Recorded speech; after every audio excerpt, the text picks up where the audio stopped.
Hello student, मैं एकता सिंह आप सभी का ज्ञान चैतन्य चैनल में बहुत बहुत स्वागत करती हूँ। आज के इस टॉपिक में हम औजारों के डेवलपमेंट के बारे में देखेंगे, जो कि हमारा बिल्कुल पूरा पाषाण काल के जो औजार हैं उसको हम देखने वाले। ये इग्नू के नोट्स हैं। तो शुरू करते हैं आज का टॉपिक।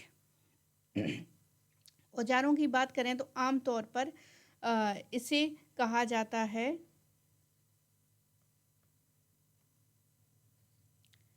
जो मनुष्य के शरीर का हिस्सा नहीं होता है और जिसकी सहायता से मनुष्य कुछ काम करता है। यह आधारभूत परिभाषा अपने आप में ही मानव को औजार का निर्माता नहीं बना देती। चिंपांजी भी बड़े गड्ढे खोदने के लिए छड़ी का इस्तेमाल करते थे और गड्ढे खोदकर कीड़े मकोड़े कंदमूल आदि खाते थे, या फिर कड़े वातावरण वाले फलों को तोड़ने के लिए पत्थर का इस्तेमाल करते थे। अपने आरंभिक चरण में मानव ने भी भोजन प्राप्त करने के लिए इस प्रकार के प्राकृतिक वस्तुओं का उपयोग किया होगा। इस प्रकार के उपयोग के आधार पर मनुष्य औजार का केवल उपयोगकर्ता बन गया, बना निर्माता नहीं। औजार के संदर्भ में मनुष्य और पशु में प्रमुख अंतर यह है कि मनुष्य औजार बनाता है और इसके आधार पर औजार की संशोधित परिभाषा दी जा सकती है। जीन शेवेलोन ने मानव संदर्भ में इसकी परिभाषा दी है। उनके अनुसार है कि हाथ से काम करने के लिए मनुष्य द्वारा निर्मित एक वस्तु, और आगे वे कहते हैं कि प्रागैतिहासिककार और पुरातत्ववेत्ता इस शब्द कोशीय परिभाषा को आमतौर पर अनुमोदित करते हैं। यहाँ मनुष्य द्वारा निर्मित शब्द पर जोर दिया जाने चाहिए और यही पत्थर या लकड़ी के किसी टुकड़े से औजार को अलग करता है। इस प्रकार वस्तुओं का उपयोग तो हर मानव बंदर एक जैसे कर सकते हैं, परंतु मनुष्य एक खास उद्देश्य से औजार बनाता है ताकि चीज़ों को काटना, तोड़ना, फाड़ा जा सके। मनुष्य निर्मित औजार के साथ एक सामाजिक मूल्य भी जुड़ जाता है, जिसकी मनुष्य के जीवन में महत्वपूर्ण भूमिका है। मनुष्य अपनी बुद्धि से प्रागैतिहासिक का विकास करता है और प्रगति के मार्ग पर चलने लगता है। क्या आज हम अपने औजारों को नियंत्रण करने में सफल हुए हैं? तो ये सारी चीज़ जो है आगे बढ़ जाते हैं। इसको इतना इम्पोर्टेंट नहीं है, बस यहाँ पर जो है परिभाषा बताने की बात कही गई है। मेन यहाँ पर जो है एक हिस्टोरियन है जीन शेवेलोन, जिन्होंने ये परिभाषा देने का प्रयास किया है।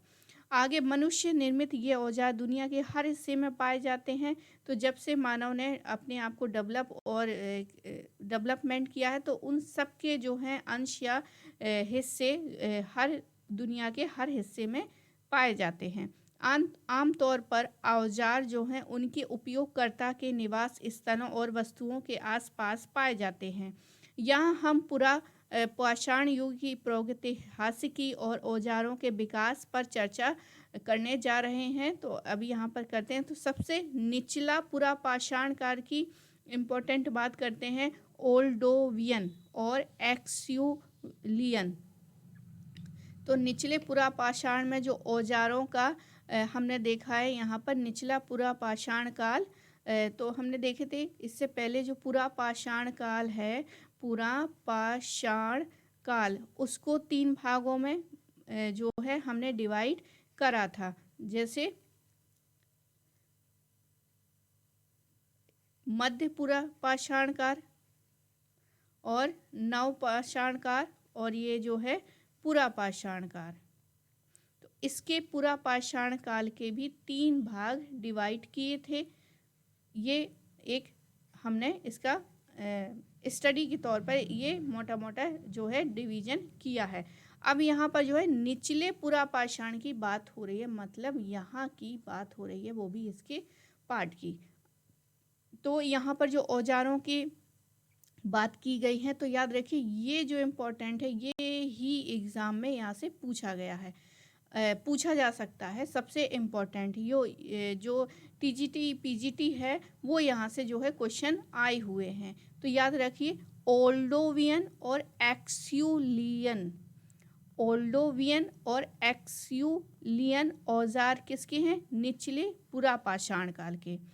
हेमिविलस के आविर्भाव के साथ ही नियमित रूप से औजार बनने की जो परंपरा है वो शुरू हो जाती है। पत्थर के आरंभिक औजार जो आरंभिक औजार हैं उसको आल्डुवाई उत्तर तंजानिया और मेलका कुंटूर यूथेपिया में पाए गए हैं और ये औजार जो है 1.8 से लेकर 1.6 मिलियन वर्ष पुराने हैं।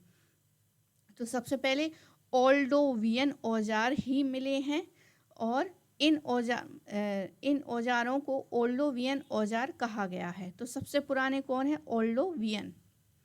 आगे बात करें, इनका प्रयोग जो है कंदमूल, जो मतलब ज़मीन के अंदर जो जैसे आलू हो गए, शकरकंद हो गए, और इन्हीं को उखाड़ने में ये यूज़ करते थे। काटने, जड़ें खोदने, छोटे जानवरों की खाल उतारने, और माना जाता था कि इस प्रकार लोग मांस ज़्यादा नहीं खाया करते थे। इसके अलावा इसका भी कोई प्रमाण नहीं मिला है कि बड़े जानवरों को मारा जाता था। तो सिंपल सी बात है यहाँ पर कि ओल्डोवियन जो है छोटे जानवरों को मारकर खाने की बात की गई है। कंदमूल जो है फल खाने की बात में यूज़ करने के लिए, खोदने के लिए ये ओल्डोवियन जो है यूज़ आता था। आगे देखते हैं, आमतौर पर मरे जानवरों का मांस खाना ही इस समय जो है प्रचलन था, ओल्डोवियन के जब ये औजार बना था उस समय। इन स्थलों से प्राप्त औजारों को गडासा या चॉपर कहा जाता था, इसको गडासा कहा जाता था, और पत्थर के एक तरफ से छोटी परतों निकलने धारीदार बनाकर और औजार बनाए जाते थे। आमतौर पर आसपास प्राप्त पत्थरों से ही औजार बनाए जाते थे और इसके प्राकृतिक रूप से बहुत छेड़छाड़ नहीं की जाती थी। अनुमान लगाया जाता है कि जो फ्लैक्स निकाले जाते थे उनका उपयोग चीड़ फाल के लिए किया जाता था। हेमिविलस इन औजारों का उपयोग करता था। तो एक और इम्पोर्टेंट बात ये है कि हेमिविलिस इसका यूज़ करता था। आगे है, बाद में एक्सिलियन, मतलब सबसे पहले है ओल्डोवियन, फिर धीरे धीरे क्या है जो हमारे आदि मानव थे उनमें क्या है थोड़ा सा और डेवलपमेंट हुआ और एक्सियुलियन औजार जो हैं इन्होंने यूज़ करना स्टार्ट कर दिए। तो बाद में क्या है, एक्सियुलियन औजारों में थोड़ा और बदलाव देखा जा सकता है। ये औजार 1.4 मिलियन वर्षों से लेकर लगभग यहाँ पर जो दिया है 2 लाख वर्ष तक, यानी काफ़ी लंबे समय तक अफ्रीका और यूरोप के लगभग 1 लाख वर्षों तक पाए जाते हैं। उत्तरी फ्रांस के स्थल सेंट एक्यूल के नाम पर इसका नाम पड़ता है। होमो इरेक्टस मुख्य रूप से इन औजारों का इस्तेमाल करते थे। एक्यूलियन औजार बहुत साधारण औजार थे जिनका उपयोग काटने, छीलने, तोड़ने आदि का उपयोग किया जाता था। इनका उपयोग मांस काटने, कंदमूल मूल से भोजन प्राप्त करने के लिए किया जाता था। हाथ की कुल्हाड़ी, क्लीवर चीरने और बोला, ये एक छोटे गेंद के आकार के समान औजार होता था जिसका उपयोग संभवतः पशु के पांव पर मारकर उसे गिराने के लिए किया जाता था। इसके प्रमुख औजार थे। तो यहाँ पर जो है एक्यूलियन औजार की बात हो रही है और ये जो है कंदमूल भोजन तो खाएंगे, मांस भी खाएंगे, छीलने काटने का भी काम करता था एक्यूलियन औजार। इसके अलावा ये गोल भी हुआ करता था जो है पैरों पर मार के इसके जानवरों को गिराने का काम करता था। आगे हाथ की कुल्हाड़ी नाशपाती या बूंद के आकार की होती थी जिसका आगे का हिस्सा नुकीला होता था और पिछला हिस्सा जो है चौड़ा होता था ताकि इसे पीछे से पकड़ा जा सके। हाथ की कुल्हाड़ियों का अगला हिस्सा दोनों ओर से धारदार होता था। पत्थरों के नीचे से फ्लैक्स निकालकर धारदार बनाया जाता था। एक तरफ से कटे गए पत्थरों को एक तरफा और दोनों तरफ से धारदार पत्थरों का दो तरफा कहा जाता था। लेवेंट में अंडाकार और बादाम के आकार का दो तरफा औजार पाया गया है। वहीं पहली बार प्राकृतिक औजार और काट कर बनाए गए औजार में अंतर दिखाई पड़ता है। पत्थरों को काट कर जो छोटे फ्लैक्स निकाल लिए जाते थे वे भी औजार के काम में आते थे और जो पत्थर बचा रह जाता था उसे भी औजार के रूप में उपयोग में लाया जाता था। पत्थरों को काटकर बनाए गए औजारों की धार बहुत तेज होती थी। कई बार इन धारों को और धारदार बनाया जा सकता था और हाथ की पकड़ मजबूत करने के लिए घिसाई भी की जाती थी। औजार की घिसाई या कटाई का काम पत्थर के हथौड़े से किया जाता था। यह भी गौर किया गया है कि कुछ खास प्रकार के पत्थरों से ही औजार बनाए जाते थे और कभी कभी तो दूर से भी पत्थर लाए जाते थे। तो स्टार्टिंग में जो है पत्थर पास के ही यूज़ करते थे, पहले वाले हथियार में हमने देखा था। लेकिन फिर बाद में जो है अब उसने देखा, जो हमारे आदि मानव हैं उन्होंने देखा कि भाई जो पत्थर अच्छा हो, मजबूत हो, चाहे वो पास में ना मिले तो भी हम दूर जाके लेकर आएंगे और क्या है हथियार बनाएंगे। तो ये जो है डेवलपमेंट बहुत धीरे धीरे ही हुआ है। तो याद रखिए यहाँ पर जो है आम तौर पर सिलिकामय पत्थर, चार्ट, स्फटिक आदि का इस्तेमाल छोटे औजार बनाने के लिए किया जाता था जिसकी धार तेज और मजबूत होती थी। और जो है औजार बनाने के लिए चूना पत्थर का इस्तेमाल किया जाता था। इसके अलावा क्वार्टजाई स्फटिक के प्रकार का पत्थर, बलुआ पत्थर और आशिताश्म का भी इस्तेमाल किया जाता था। इस काल में बहुत थोड़ी हड्डी, मतलब यहाँ पर हड्डी का इस्तेमाल होता था। हाथी दांत के औजार भी मिले हैं। तो याद रखिए इसमें हाथी दांत के औजार हमको देखने को मिलते हैं। अब कुछ इस तरह से जो हैं वो यहाँ पर 3 दिए गए हैं जो कि सीरिया से प्राप्त है। एक्यूलियन औजार हैं। कौन से हैं? एक्यूलियन औजार हैं ABC। और इसके बाद जो है A और B जो है एक्यूलियन है और ये जो हैं ये बाद के हैं। एक्यूलियन औजार जो है निचले पुरापाषाण संस्कृति के सभी स्थलों में पाए जाते हैं। तो याद रखिए जो हमने 3 डिवाइड किया था हमने, उसमें से पुरापाषाण काल में 2 टाइप के औजार हमको देखने को मिलते हैं जो कि है एक्यूलियन। एक्यूलियन से पहले हमने यहाँ पर देखा था कौन सा औजार था एक्यूलियन से पहले? तो एक्यूलियन से पहले हमने यहाँ पर देखा था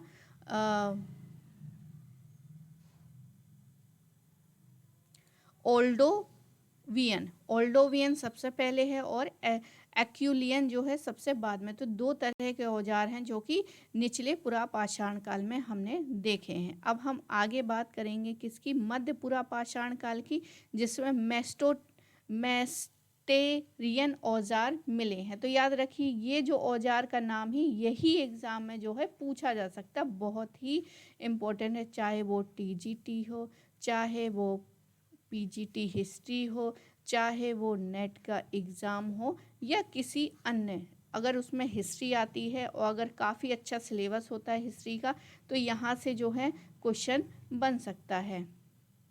तो याद रखिए मेस्टेरियन औजार जो हैं मध्य पुरापाषाण काल से मिले हैं।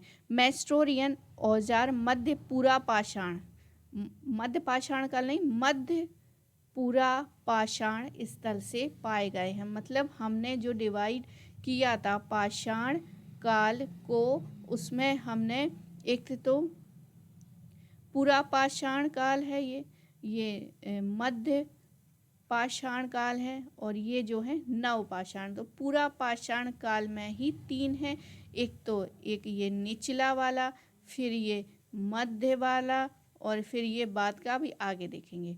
तो ये यहाँ पर जो मध्य पाषाण काल की बात की गई है, ये इस वाले पुरा पाषाण काल में ही मध्य पुरा पाषाण काल की बात की गई है, और जिसमें मैस्ट्रेरियन औजार देखने को मिले हैं। आगे देखते हैं।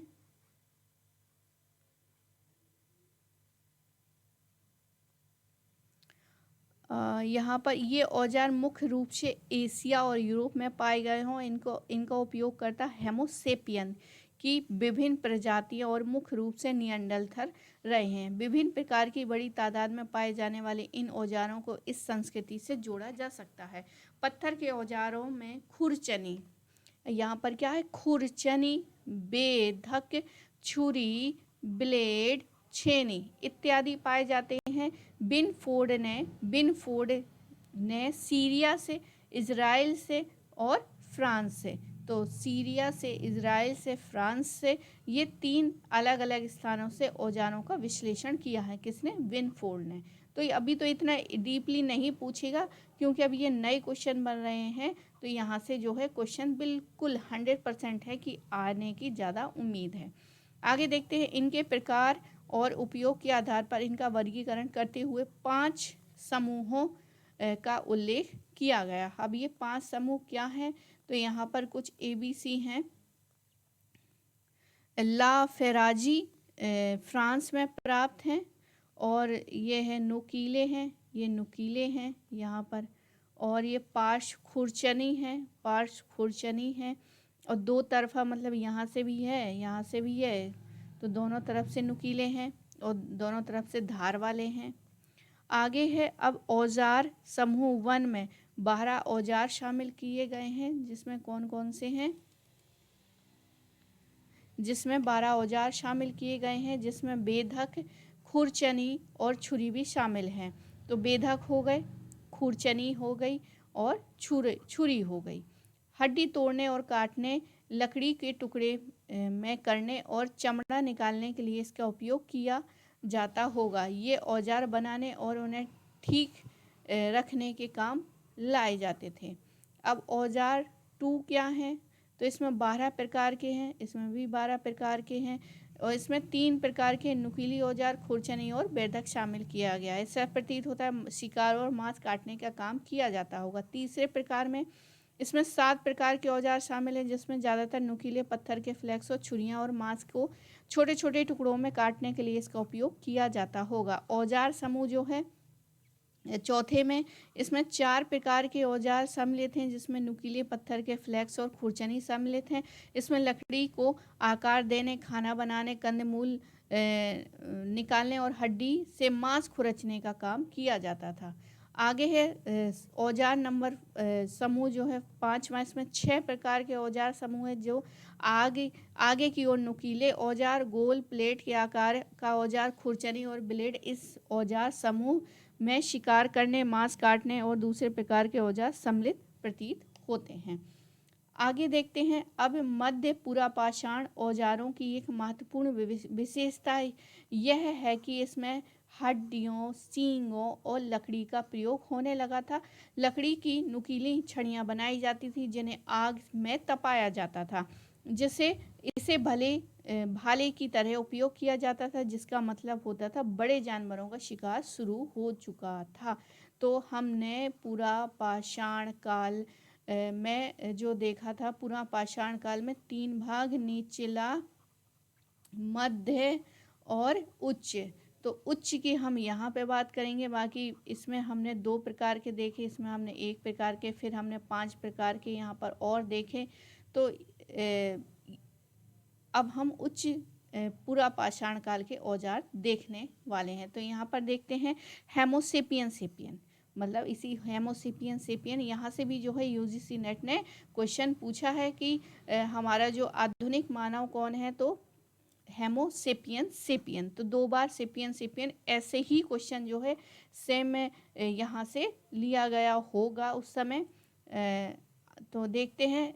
हेमोसेपियन ने औजार बनाने की कला में एक नई ऊंचाई प्राप्त की है। औजार बनाने की इनकी मुख्य उपलब्धि इस प्रकार है। औजारों की तरह तरह की किस्में, पत्थर के अलावा अन्य वस्तुओं का निर्माण, उपयोग दूर से फेंक कर इस्तेमाल में लाए जाने वाले औजार और संयुक्त औजार और औजार बनाने वाले औजार और मछली मारने औजार औजार सूक्ष्म औजार और औजार बनाने वाले कलात्मक और सौंदर्यता का समावेश ये उच्च वाले में होने लगा, क्योंकि अब उच्च के बाद हम किस में जाएंगे, मध्य पाषाण काल में जाएंगे। तो ये जो काल है ये औजारों का काल था, इसमें भी होंगे लेकिन बहुत छोटे छोटे औजार होंगे और औजारों को बनाने वाले भी औजार होंगे। तो इस तरह से यहाँ पर दिया गया है। आगे है, इस अवधि के दौरान धारदार औजार बनाने में महारत हासिल कर ली गई। औजार की धार बिल्कुल समतल होती थी, समतल देखिए यहाँ पर बनाए गए हैं, औजार समतल होती थी, जिसका उपयोग छुरी के रूप में किया जाता था। तो आज जो छुरियां हम देखते हैं वो वैसी नहीं थी, पत्थर की छुरियां हुआ करती थी उस समय, और ये जो है उसको घिस घिस कर या खुरच खुरच कर कुछ इस तरह से जो है बनाया जाता था। अब पत्थर जो है हड्डी या लकड़ी या घिस कर औजार तैयार किया जाता था। मैंने कहा ना, घिस घिस कर उसको पैना किया जाता था। तो आज भी जो है जो लोहे के जो होता है ना, लोहे की इस तरह से जो खेतों में काम करने वाले लिए रहते हैं हंसिया, तो उसको भी क्या है, घिसकर उसको पैना किया जाता है। तो कुछ उसी तरह जो है उस समय भी ये टेक्निक यूज़ की जाती थी। छेनी एक धारदार औजार थी, जिसे इस तरह धारदार बनाया जाता था कि उसके एक तरफ से फ्लेक्स निकालकर दूसरी तरफ और से फ्लेक्स निकालने और उसे फिर से घिसकर धार दिया जाता था। इस दौरान बहुत बढ़िया ढंग से छेनी बनाई जाने लगी और इसका उपयोग नक्काशी करने या छेद करने के लिए भी करने लगे। तो अब इससे जो है छेद भी हो सकता था, काटा भी जा सकता था, और इस पर कुछ फूल पत्ती जो भी है नक्काशी जैसा कुछ यूज़ करने लग गए थे। आगे देखते हैं, दूर से ही शिकार करने के लिए औजार का निर्माण होने लगा। मतलब अब जो है बिल्कुल सामने से नहीं बल्कि दूर से जो है जंगली जानवरों का शिकार कर लिया जाएगा, ताकि वो हम पर हमला करने से पहले ही वो क्या हो जाए, मर जाए। हल्के बर्छे भाले फेंकने का औजार जो है तथा धनुष बाण बनाए जाने लगे। भाला फेंकने और औजार से शिकार करना और आसान हो गया और 150 मीटर दूर फेंका जा सकता था। कहना कठिन है कि पहली बार धनुष तीर का इस्तेमाल कब हुआ है, लेकिन जब हम इतिहास में पढ़ते हैं तो इसका यूज़ जो है धनुष और तीर का हम कहाँ देखते हैं, हम देखते हैं मध्य पाषाण काल में धनुष तीर का जो है यूज़ हमने देखा है। प्रक्षेप पात्र टेक्निक का इस्तेमाल मध्य पाषाण काल में होने लगा था। संभवतः ऊपरी पूरा पाषाण युग के अंतिम काल में इसका उपयोग शुरू हुआ होगा, और जो मध्य पाषाण काल तक आते आते बहुत ज़्यादा जो है इसका इस्तेमाल किया जाने लगा था। उच्च पूरा पाषाण युग के अंतिम दौर में पश्चिम एशिया में एक अति विकसित औजार पाया गया। यह हंसिया के आकार का औजार है, जिसका उपयोग घास काटने के लिए किया जाता होगा। यह कहना तो मुश्किल है कि किस तरह का औजार का उद्देश्य घास काटी जाती थी, परंतु अनाज बोने और काटने का सिलसिला जब शुरू हुआ होगा तब से उसका उपयोग ज़्यादा बढ़ गया होगा। आगे देखते हैं, यह है कुछ मुड़ी हुई छुरियां, यहाँ पर पिक्चर में है। आगे देखते हैं, इस दौरान औजार बनाने के लिए विभिन्न प्रकार के कच्चे माल का उपयोग किया जाता था। मतलब वही पत्थर अगर आसपास मिल गया तो ठीक है, वरना दूर दूर भटकते थे सिर्फ औजार बनाने के लिए। तो औजार के अगले हिस्से को कड़ा बनाने के लिए क्षणाश्म यानी फ्लिंट, हार्मस्टोन और विभिन्न प्रकार के स्फटिक, क्वार्टजाइट, लाल पत्थर, रवेदार पत्थर का इस्तेमाल किया जाता था। स्फटिक यानी कि रॉक क्रिस्टल, लावा, कांच, दुधिया, गोमेद और सूर्यकांत आदि बहुमूल्य पत्थरों का इस्तेमाल किया जाता था। तो यहाँ पर जो है बहुत इम्पोर्टेंट है, ये सारे पत्थर यूज़ किए जाते थे। आगे है, ये पत्थर दूर दराज के इलाकों में लाए जाते थे। बाहर से पत्थर लाए जाने का मतलब ये हुआ कि उस समय तक वस्तुओं का विनिमय आदान प्रदान शुरू हो चुका था। इस काल में पत्थरों के अलावा अन्य वस्तुओं का उपयोग जो है व्यापक स्तर पर और सुव्यवस्थित ढंग से होता था। औजार बनाने के लिए हड्डियों, सींगों और मृग श्रृंगों, दांत, हाथी के दांत, लकड़ी का इस्तेमाल होता था। वह स्लाव किल्मा के अनुसार हालांकि पहले बनाए जाने औजारों औजारों में भी कार्बनिक पदार्थ का इस्तेमाल किया जाता था, परंतु उच्च पुरापाषाण युग में पत्थर के औजार के साथ साथ कार्बनिक पदार्थों के औजार प्रत्येक औजार समूह में आवश्यक रूप से सम्मिलित हो गए। तो अब एक चीज़ इम्पोर्टेंट हो गई कि जो हमारा उच्च पुरापाषाण काल है, पाषाण जो हमने देखा था कि पुरापाषाण काल में ही जो उच्च पुरापाषाण काल का काल था उसमें जो है कार्बनिक पदार्थ देखे गए हैं सारे के सारे औजारों में। तो बिल्कुल निश्चित सी बात है, यहाँ पे कार्बनिक पदार्थों का यूज़ करने लगे। भाले की नोक, विभिन्न प्रकार की नोकें, पालिश वाले औजार, अनुशोधन, पिन, सुआ और हथौड़ा, बेलन का लोढ़ा, बेलचा, चम्मच जैसे आकार, गेंद, छेदित मृग श्रृंग और अन्य प्रकार के औजार बनाए जाने लगे, जिसका विभिन्न कामों के लिए इस्तेमाल किया जाता था। इसमें से कुछ संयुक्त औजार थे जिसका इस्तेमाल कई कार्यों के लिए होता था। इसमें मूठा लगा होता था। आगे देखते हैं मूठा लगे वाले जो है यहाँ पर पिक्चर। तो फ्रांस से रेडियर मृग श्रृंग से बना भाला फेंकने का औजार ये मिला है। इसमें विभिन्न कार्बनिक पदार्थों के बने औजार समय के साथ नष्ट हो गए, यहाँ पर भी है।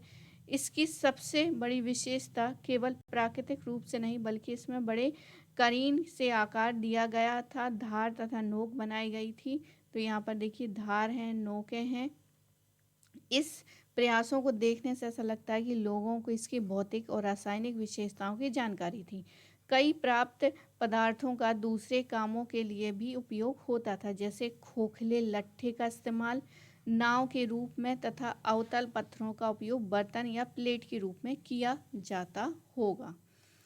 आगे और बात करेंगे पत्थरों के सूक्ष्म औजार इस काल की प्रमुख विशेषता थी। मतलब यहाँ पर जो है पूरा पाषाण काल का जो तीसरा पार्ट है इसमें यहाँ पर सूक्ष्म माइक्रोलिथिक औजार की प्रमुखता दी गई। तभी तो मध्य पाषाण काल तक आते आते जो है औजार बिल्कुल बहुत ही सूक्ष्म रूप से बनने लग गए, माइक्रोलिथिक औजार बनने लग गए थे। इन औजारों को लघु पाषाण औजार कह सकते हैं। ये छोटे छोटे औजार अलग से भी तैयार किए जाते थे और इन्हें हत्थे से जोड़ा जा सकता था। ये भले ही नोक, कांटेदार, बर्छी आदि के रूप में भी बनाए जाते थे, जिससे छोटे जानवरों, मछली आदि के शिकार किया जाता था। इसके अलावा शिकार किए गए पशु की खाल उतारने और उनका मांस काटने में भी उपयोग होता था। इसके अलावा कलाकृतियाँ बनाने के लिए भी इन छोटे औजारों का इस्तेमाल किया जाता था, परंतु इन लघु पाषाण औजारों का भरपूर उपयोग मध्य पाषाण युग में ही किया जा सका। तो यहाँ पर मध्य पाषाण काल में जो है माइक्रोलिथिक औजार यूज़ किए गए, ये इसकी विशेषता है। तो स्टार्ट तो जो है उच्च पूरा पाषाण में हो गया था, लेकिन यूज़ जो है मध्य पाषाण काल में यूज़ किए गए थे। वैसे जो है धनुष बाण जो है यूज़ तो उच्च पूरा पाषाण में हो गया था, लेकिन इस्तेमाल जो है मध्य पाषाण काल के लोगों ने किया। अब यहाँ पर कुछ और चीज़ें देख लेते हैं कि निवास स्थल और जीवन शैली कैसी थी। तो शिकारी संग्रह, लोगों का जीवन शैली, रहन सहन, जीवन यापन के साधन, मृतकों का संस्कार और अनुष्ठान, आस्थाओं के संबंध में आंशिक बहुत ही कम हमको जानकारी प्राप्त होती है। अकार्बनिक पदार्थ तो बच गए, परंतु नष्ट होने वाले कार्बनिक पदार्थ काल का ग्रास बन चुके। परंतु छोटे छोटे सूचनाएं, औजार, कला कृतियाँ पाए जाने वाले स्थल, उनके संरक्षण के परिवेश को देखकर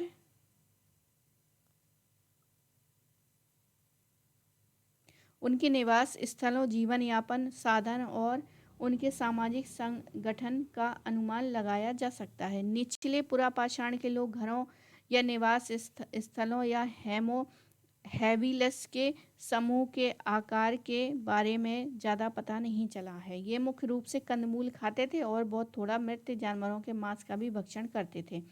छोटे मोटे जानवरों का शिकार करते थे और संभवतः कच्चा मांस खाते थे। निचले पुरापाषाण काल। वहीं होमो इरेक्टस के समय में कुछ खास विशेषताएं देखी गई, जैसे आग का इस्तेमाल करने के लिए जो है 35 से 30 लोगों का एक समूह में रहते थे। सामाजिक संबंध और योजनाबद्ध जो है शिकार करना, इन सब से एक निश्चित जीवन शैली का पता चलता है। वे प्राकृतिक गुफाओं के साथ साथ अंडाकार वृत्ताकार घरों में रहते थे। पेड़ की शाखाओं और जानवरों की खाल से बनाए जाते थे। इन घरों में मिले चूल्हे, इससे ऐसा प्रतीत होता है कि यह नियमित रूप से आग का इस्तेमाल करते थे। अब वे लोग मांस भूनकर जो है पकाकर या बर्तनों में पकाकर खाते थे। चूल्हे खुले हुए थे। अब हर रोज शिकार किया जाता था। शिकार के लिए केवल पुरुष ही आते थे। महिलाएं कंदमूल और अन्य भोजन पदार्थ जो है इकट्ठा करती थी। मानव समूह आमतौर पर अलग अलग रहा करते थे, परंतु किसी खास समय या मौसम के साथ इकट्ठे हो जाया करते थे। समूह का इधर उधर जाना एक सीमित क्षेत्र के भीतर ही होता था। तो यहाँ पर जो मानव है वो अब रोज शिकार करने लग गया। महिलाएं नहीं जाती थी शिकार पे, वो कहाँ कंदमूल के लिए जाती थी। और जो है यहाँ से 30 मतलब यहाँ पर जो है एक साथ रहते थे। सीमित क्षेत्र ही यहाँ से वहाँ जाया करते थे। आगे है नियंडरथलनेसिस और होमोसेपियन के समय में शिकार का तरीका और प्रकार, भोजन का प्रकार, औजारों का प्रकार और निवास स्थलों पर प्राप्त हड्डियों से यह पता चलता है कि छोटे छोटे जानवरों के साथ बड़े बड़े जानवरों और खासकर शाक भक्षी जानवरों का भी शिकार किया जाता था। इस बात के प्रमाण मिलते हैं कि बड़े जानवरों जैसे भैंसा, मैथन, विशाल हाथी के प्रकार के पशु जो अब नहीं पाए जाते हैं, घोड़ा, जंगली सुअर, हिरण और विभिन्न प्रजातियों के हिरणों और मवेशियों का बड़े पैमाने पर शिकार किया जाता था। यूरोप में प्रमुख रूप से रेनियर का शिकार किया जाता था और लगभग 90% हड्डी इसी की मिली है। किसकी? रेनियर की। रेनियर मतलब हिरण की। शिकार करने में निश्चित रूप से भालों का इस्तेमाल किया गया होगा। बड़े जानवरों का शिकार कई लोग मिलकर करते थे। ये काम पुरुष ही किया करते थे। शिकार किए हुए जानवरों को पूरे समूह में बांट दिया जाता था और मांस को पकाकर या भूनकर खाया जाता होगा। जानवर का हर हिस्सा, यहाँ तक कि हड्डी, मज्जा भी एक खास तरह के औजार से निकालकर या तोड़कर खाई जाती थी। पशुओं के अलावा मछली और पानी में रहने वाले अन्य जीव भी अब भोजन का प्रमुख अंग बन रहे थे। ग्रेट काकेशस पर्वत की कुदारों गुफाओं में सैल्मन मछली के लगभग जो 26,000 हड्डियां मिली हैं। कजाकिस्तान में ओगजी कितचिक में मिली हैं और 15,000 हड्डियों से लगभग जो है 13,000 हड्डियां स्टेप के कछुए की। और ऊपरी पुरापाषाण काल में शिकार करने और मछली पकड़ने और औजार के कारण मछली भोजन में मछली का अंश बढ़ गया। यूरोप में खास तौर पर इस प्रकार के औजार अधिक मिले हैं और 14,000 से लेकर 1,000 वर्षों के बीच मछली खूब खाई जाती होगी। ऐसा प्रतीत होता है कि वनस्पति भोजन में भी विविधता बढ़ी है। कंदमूल निकालने के लिए कई तरह के औजार बनाए गए और उन्हें रखने के तरीके अपनाए गए। आमतौर पर आसपास के परिवेश और वनस्पति की उपलब्धता के अनुसार ही वहाँ के निवासी अलग अलग प्रकार के कंदमूल खाया करते होंगे। भोजन मुख्य रूप से प्रकृति से ही प्राप्त किया जाता था, परंतु इसे प्राप्त करने की प्रक्रिया प्रकृति में कोई बदलाव नहीं किया जाता था। कुत्ता पालने का प्रमाण भी मिला है, जिसकी मदद से शिकार करने में ली जाती थी। आगे देखते हैं। नियंडरथल के निवास स्थलों से पता चला है कि इन क्षेत्रों में गुफाओं और स्थलों पर लगातार एक दूसरे समूह रहते थे। किलना की गुफाएं, बेकिस्तान की गुफाएं, जर्मन हॉर्ट्स की गुफाएं और शैनिदर की गुफाएं यानी इराक, और तैशिक ताश की गुफाएं जो कि उज्बेकिस्तान में है। तो यहाँ पे गुफाएं भी इम्पोर्टेंट है। एग्जाम में जब टफ क्वेश्चन बनाएगा तो यहीं से जो है क्वेश्चन निकालेगा, क्योंकि ये जो है पूरा पाषाण काल जो है पूरे ओवरऑल इंडिया से ही नहीं बल्कि पूरे विश्व में देखा जाता है। तो यहाँ पर जो कुछ गुफाएं हैं वो इम्पोर्टेंट है, तो जो इम्पोर्टेंट है उसको एक जगह क्या कर लिया जाए, नोट कर लिया जाता है। विभिन्न वस्तुओं, कलाकृतियों और हड्डियों की प्राप्ति से दृष्टि से गुफाएं महत्वपूर्ण हो गई। तो अब यहाँ पर गुफाएं में लोग रहने लग गए, गुफाएं मिलने लग गई। ऊपरी पुरापाषाण के दौरान मनुष्य निर्मित निवास स्थल और बस्तियों पहले की अपेक्षा ज़्यादा मिलती हैं। गुफाओं और पत्थर के बसेरों में रहने के प्रमाण मिले हैं। तालाबों, नदियों और घाटों के किनारे लोगों के रहने के भी प्रमाण मिले हैं। यहाँ आसानी से शिकार करने के लिए जानवर मिल जाते थे। झोपड़ियों का निर्माण परिष्कृत और सुनियोजित ढंग से होने लगा। इसमें मुख्य रूप से लकड़ी के ढांचे और खाल का उपयोग किया जाता था। इसके अलावा मिट्टी, हड्डी, पत्थर आदि के इस्तेमाल से भी प्रमाण मिले हैं। झोपड़ियों के आकार अलग अलग ढंग से होते थे। अंडाकार, गोल या फिर गुर्दा के आकार के। इसमें से कुछ झोपड़ियाँ अस्थायी तंबुओं की तरह हुआ करती थी, जबकि खास तौर पर उत्तर पुरापाषाण युग में कुछ झोपड़ियाँ स्थायी प्रकृति में भी होती थीं। इन रिहाइशों का निर्माण रहने के लिए जानवरों से अपना बचाव करने के लिए किया जाता लगा था। घर के बाहर और भीतरी चूल्हे के स्पष्ट प्रमाण मिले हैं। ये खुले भी हैं और बंद भी हैं, और आग को बचाकर रखने की प्रवृत्ति का भी अनुमान किया जाता है। जलावन के रूप में लकड़ी और यहाँ तक कि हड्डियों का भी उपयोग किया जाता था। लकड़ी भी जलाई जाती थी और हड्डी भी जलाई जाती थी। इन रिहायशी स्थलों में बड़ी मात्रा में प्राप्त राख और हड्डी का पता चला है। ये स्थल काफ़ी पुराने हैं और लोग यहाँ पर लगातार यहाँ बसते रहे हैं। समूह के आकार जो है ज़्यादातर बदलाव नहीं बदला। समूह में यह अनुमान 30 या 35 लोग ही होते थे। तो एक ये नहीं से फिर धीरे धीरे जो है आगे बहुत ज़्यादा जो है नवपाषाण काल में बस्तियां बसने लग गईं। फिर हम देखते हैं कि कबीले बनने लग गए। तो कुछ इसी तरह से लोग जो है रहा करते थे।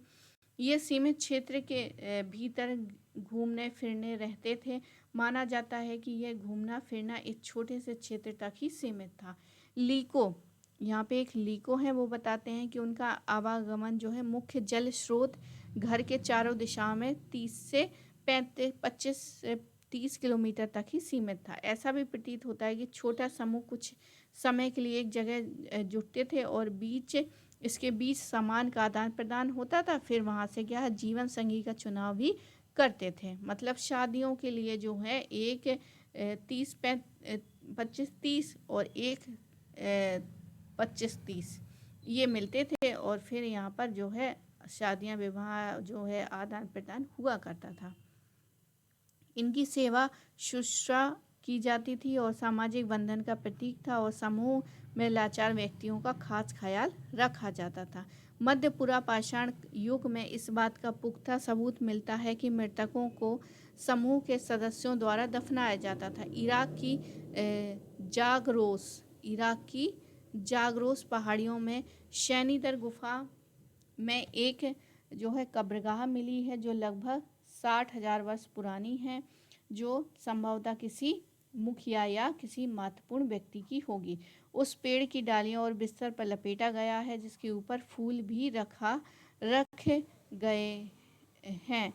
यूरोप, अफ्रीका और एशिया लगभग 20 स्थलों में से 50 कब्रों का अध्ययन किया गया है। इसमें से लगभग 1/3 में बच्चे और कुछ महिलाएं दफनाए गए हैं।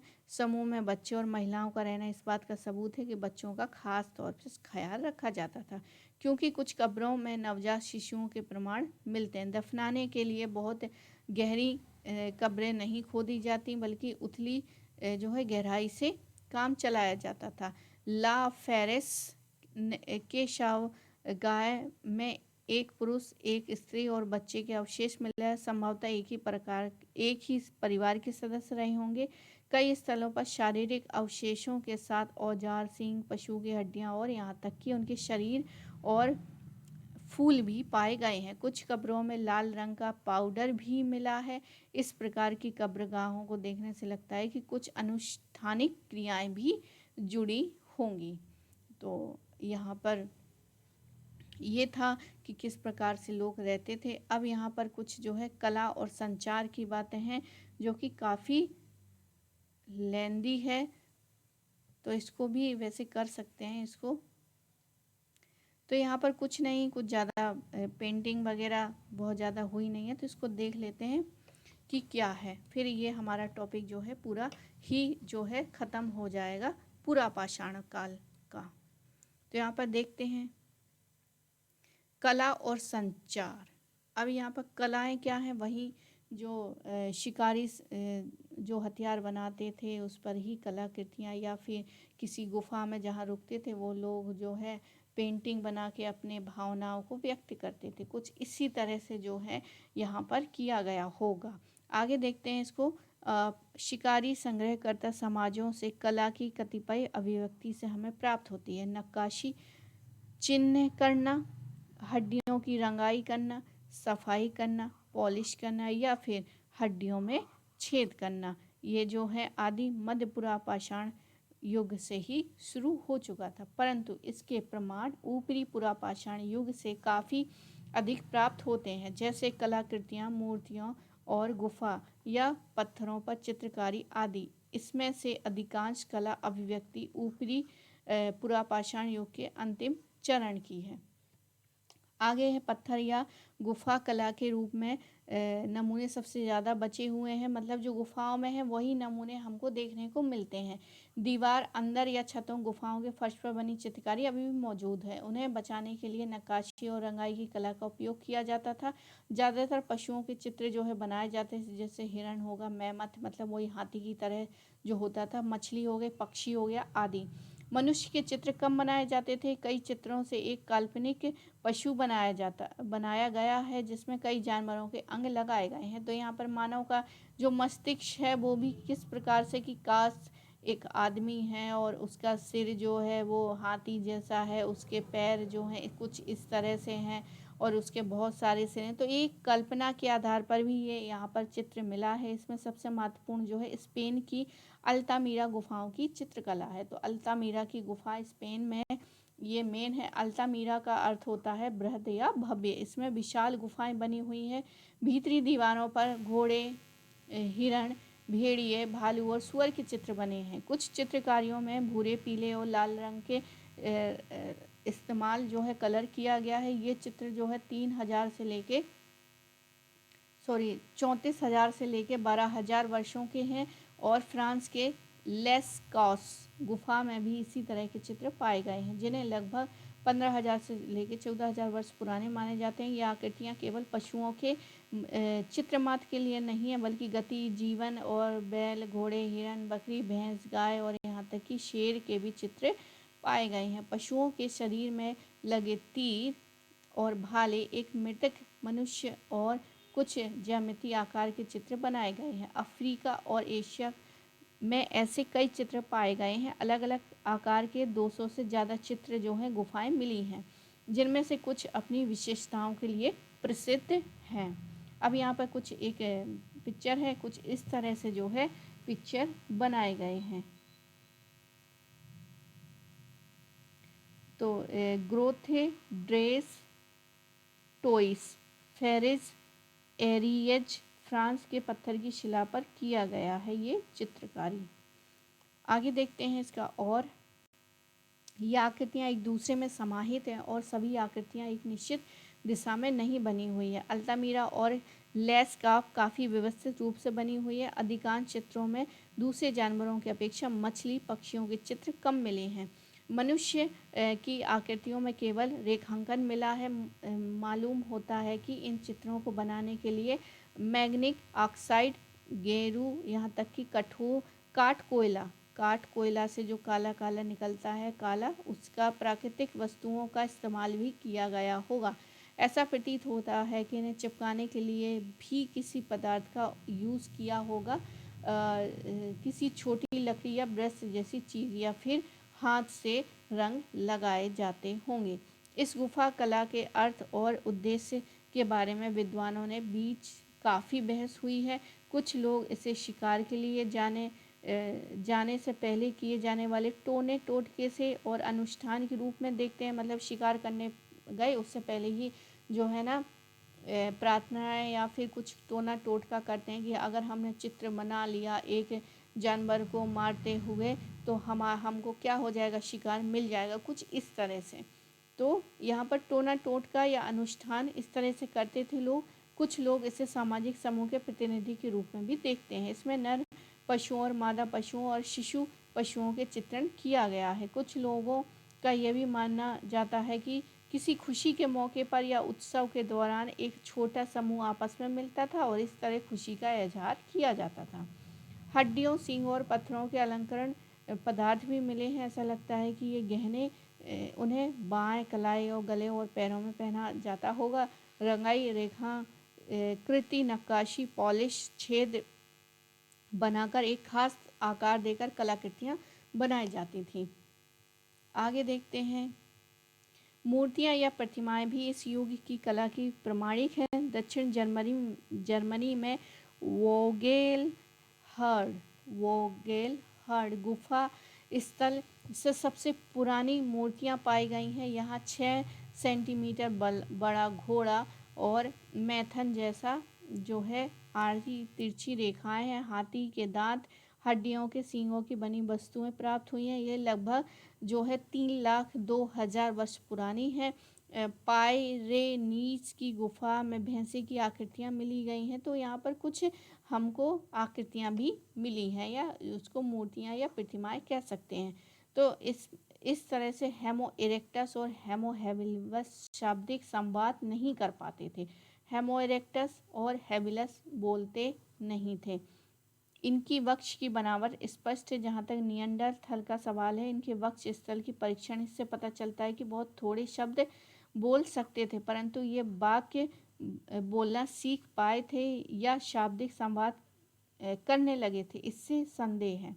ये संभवतः प्रतीकों, रेखाओं या सीमित शब्दों से एक दूसरे से संवाद करते थे। वहीं हम बात करें ऊपरी पूरा पाषाण युग की, तो यहाँ पर सेपियन ने ही बोलने की कला विकसित की थी और कर ली थी और आधुनिक मानव के समान थे। ऐसा माना जाता है कि इसी दौरान ही संप्रेषण के साधनों का विकास हुआ है। अब चित्रकला प्रतीकों और अंकनों के अलावा समूह के भीतर या दूसरे समूह के संवाद स्थापित करने के लिए वाक शक्ति का भी उपयोग होने लगा और प्रतीकों की लिपि की पहली सीढ़ी मानी जाने लगी, जिसका विकास आगे जाके हुआ। तो आई होप आपको ये पूरा वीडियो जो है पसंद आया होगा। बाकी ये सारांश है, तो जिसने अच्छे से देखा होगा तो वो इस चीज़ को समझ चुका होगा कि क्या चीज़ें हैं। यहाँ पर मेन चीज़ जो है, हमको ये पूरा पाषाण काल में जो औजार हैं, ओल्डोवियन, एक्यूलियन और मेस्टोरियन, ये सबसे इम्पोर्टेंट है। यहाँ से ही क्वेश्चन जो है 100% बनने की संभावना है। एक ये है कि जो आदि मानव का एक क्रम है वो भी हमको यहाँ पर याद रखना है, वो भी एग्ज़ाम में आया हुआ क्वेश्चन है। तो बार बार वहाँ से जो है रिपीटेड क्वेश्चन पूछते हैं। कभी आधुनिक मानव का नाम पूछ लिया, उसमें हेमोसेपियन या सेपियन, तो याद रखिए हेमोसेपियन ही जो है आधुनिक मानव है। अगर 2 जगह सेपियन हो तो हमको इसी को चुनना है आधुनिक मानव के रूप में। और फिर उसके बाद ये जो अभी एग्ज़ाम जो होते हैं उसमें ओल्डोवियन और एक्यूलियन, मेस्टोरियन, ये औजार पूछे गए हैं, जो कि पूरा पाषाण काल यानी कि निचला पाषाण काल में ये दोनों हैं, और जो मध्य पूरा पाषाण में है मेस्टोरियन है। तो आई होप आपको ये वीडियो पसंद आया होगा। पसंद आया तो प्लीज़ लाइक करें, शेयर करें, सब्सक्राइब करें। मिलते हैं हम अगले वीडियो में। पूरा वीडियो देखने के लिए आप सभी का बहुत बहुत धन्यवाद।